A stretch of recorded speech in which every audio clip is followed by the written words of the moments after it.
बिस्मिल्लाहिर्रहमानिर्रहीम। इसकी कुल पूंछी एक गाय थी। इस पर इसकी ज़िंदगी का इन्हिसार था, लेकिन मजबूरी बुरी बुला है। इसने मजबूर होकर बल आखिर अपनी गाय बेच डाली। गाय की कीमत 3,500 दिरहम लगी। इसने ये रकम लेकर बड़ी एहतियात से एक थैले में छुपाई और अपने घर रवाना हो गया। वापसी के सफ़र में इसके चेहरे पर हसरत व गम के आसार फैल गए। वो रो रो कर सोच रहा था कि फ़िक्र फाका के दिन गुजर रहे हैं, कहीं से आमदनी का कोई इम्कान नहीं। ऐसे कड़े वक़्त में जब बीवी को मालूम होगा कि गाय भी बिक गई है तो इस पर क्या बीतेगी और मैं इसके सवाल का क्या जवाब दूंगा। इस फ़िक्र वहशत में इसके कदम आगे बढ़ते रहे। बल आखिर वो घर पहुंच गया।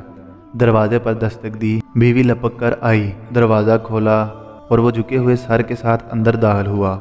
ये हालत देखते ही बीवी ने तफ्शीशनाक अंदाज में पूछा, अरे आप खाली हाथ आए हैं? उफ, क्या आपने गाय बेच डाली?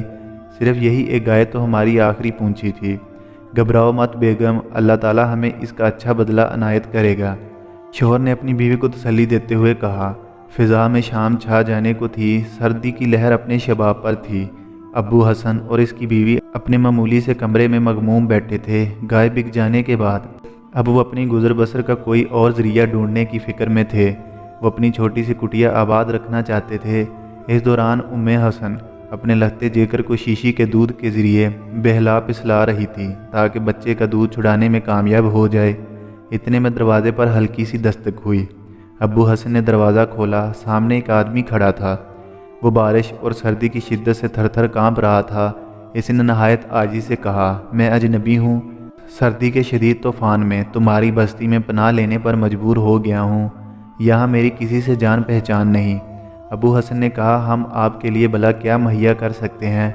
हमारा घर इस कदर तंग है कि हमें मेहमानों के इस्तकबाल की इजाज़त नहीं देता। अजनबी बोला, सिर्फ सर्दी से बचने का बंदोबस्त कर दो, मेरे लिए इतना ही काफ़ी है। बस रात गुजारने की इजाज़त दे दो, मुझे किसी और चीज़ की ज़रूरत नहीं। मैं तुम पर किसी खर्च का बोझ नहीं डालूँगा। अबू हसन ने इसे बताया, हमारे पास सिर्फ यही एक कमरा है। इसमें मेरे साथ मेरी बीवी और हमारा छोटा सा बच्चा सो रहा है, इसलिए हम आपसे माजरत ख्वाह हैं। अफसोस हम आपकी खिदमत नहीं कर सकते। अजनबी ने कहा, मैं कमरे के एक किनारे सो रहूँगा, तुम दूसरी जानब सो जाना। तुम मेरे और अपने दरमियान कोई पर्दा डाल लो, अल्लाह ताला तुम्हें अजर देगा।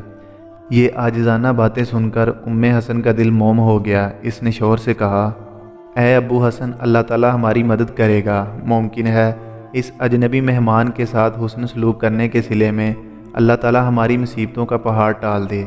फिर दोनों मियाँ बीवी ने अजनबी मेहमान का इस्तकबाल किया। जो कुछ ओढ़ना बिछोना मैसर था मेहमान को फराहम कर दिया। चंद ही लम्हे गुजरे थे कि अबू हसन और इसकी बीवी दोनों ऐसी गफलत और गलबे की नींद सोए कि खराटे लेने लगे। इसकी वजह यह थी कि दोनों मियाँ बीवी दिन भर ज़बरदस्त मेहनत व मशक्क़त के बाइस बहुत थके हुए थे। इधर अजनबी घर वालों को बगौर ताड़ रहा था। जब इसे यकीन हो गया कि दोनों मियाँ बीवी दुनिया से बेखबर होकर गहरी नींद में गर्क हो चुके हैं और इनके पहलों में इनका दूध पीता बच्चा भी मज़े से सो रहा है, तो वो नहायत आहिस्तगी से उठा और दबे पाँव चलता हुआ बच्चे की जगह तलाश करने लगा। फिर जल्दी से बच्चे को उठाया और कमरे से बाहर आंगन में डाल आया। फिर जल्दी से अपने बिस्तर पर आकर इस तरह लेट गया जैसे गहरी नींद सो रहा है। बाहर खुली फ़िज़ा में बच्चे को सख्त सर्दी लगी तो वो रोने और चिल्लाने लगा। बच्चे के रोने की आवाज़ सुनकर माँ फ़ौरन जाग उठी। बच्चे को ढूंढा लेकिन बच्चा बिस्तर पर मौजूद न था। इसने शौहर को जगाया और कहा, शायद हमारा बच्चा खिसकते खिसकते आंगन में चला गया है। आइए जल्दी उठिए, इसे उठाकर बिस्तर पर ले आएं, वरना इसे ठंड लग जाएगी। दोनों मियाँ बीवी लपक कर बिस्तर से उठे और बच्चे को लेने आंगन में गए। माँ ने बेटे को देखते ही छाती से चिमटा लिया और कहने लगी, मेरे लगते जिगर, मेरे बच्चे, इस कड़ाके की सर्दी में तो बिस्तर से यहाँ क्यों आ निकला? अभी दोनों मियाँ बीवी अपने लिखते जिगर को लेकर कमरे की तरफ बढ़ ही रहे थे कि यकायक इसकी छत धड़म से गिर पड़ी और फिर पूरा घर मुनहदम हो गया। मियाँ बीवी सख्ते के आलम में जहाँ थे वहीं खड़े के खड़े रह गए। पड़ोसियों ने छत गिरने का शोर सुना तो फ़ौरन मदद के लिए आ पहुँचे। अबू हसन ने बुलंद आवाज़ से कहा, लोगो, हमारे घर में एक मेहमान है, इसे बचाना हमारा फ़र्ज़ है। फिर अबू हसन और चंद पड़ोसी मकान का मलबा उठा उठाकर अबू हसन की चारपाई तक पहुँचे।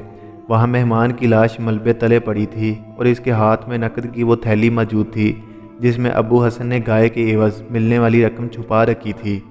اجنبی ابو حسن کے تکیے کے نیچے سے یہ تھیلی اٹھا کر رفو چکر ہونے والا تھا کہ ملبے تلے دب گیا۔